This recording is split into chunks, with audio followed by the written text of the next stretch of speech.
Hey guys, assalamualaikum and welcome again sa Summer TV. So ang pag-uusapan natin ngayon ay kung paano natin i-retrieve yung ating passport appointment. So let's say nakabayad na tayo through online. So ang problema is hindi tayo naka-receive ng email from DFA na yun na yung ating final appointment. Okay, so paano ba natin siya ma-retrieve guys? So ang scenario kasi dito is online appointment ako last week.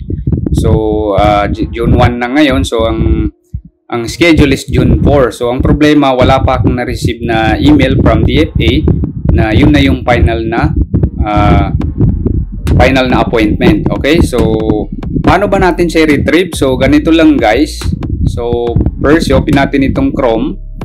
Then, pupunta tayo dito sa passport.gov.ph. Okay? So, ito yung lalabas. So, dito tayo ngayon sa Manage Existing Appointment. Okay, so appointment code guys. So, since wala pa tayong na-receive na email from DFA, so ang gagamitin natin na code is yung code na binayaran natin. So, let's say nagbayad tayo through credit card, debit card, di kaya GCash. So, merong reference number doon. So, yun yung gagamitin natin. Okay, papakita ko sa inyo guys. Okay, so ito yun siya guys. So, kasi meron tayong makikitang transaction ID dun sa payment natin. So, ang mahalaga talaga guys is may screenshot natin. Kasi yan yung magpapatunay na nakabayad na tayo. So, kukunin natin ngayon itong transaction ID.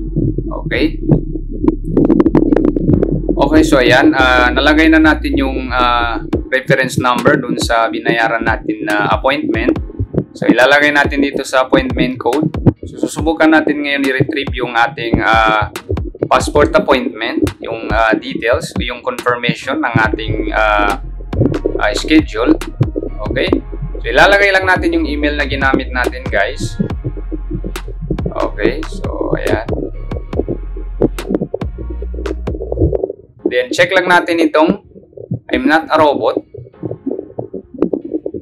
Okay, so, motorcycle. Ayan. Okay. So, view details natin, guys.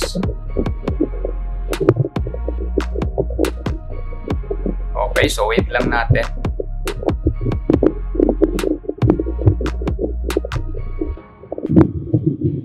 Okay. So, ayan, as you can see, lumabas na yung schedule natin, yung site.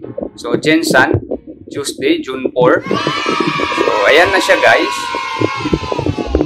So, nandiyan yung applicant's name. Makikita natin yung name natin dito. So, ang gagawin natin, guys, is i-download lang natin. Download form.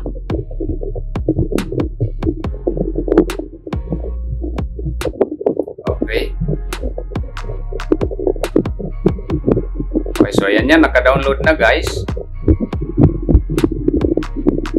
Okay, so ito na ngayon guys, yung ating appointment, confirmation ng ating schedule. Okay, so ang gagawin natin guys is print lang natin ito. So yan yung dadalhin natin dun sa DFA. Ito lang yung dadalhin natin, so i-print lang natin guys. Okay, so ganun lang kadali guys. So again, sana nakatulong ito sa inyo. Thanks for watching and don't forget to Summer TV for the latest videos na aking i-upload. Sukran and wassalam.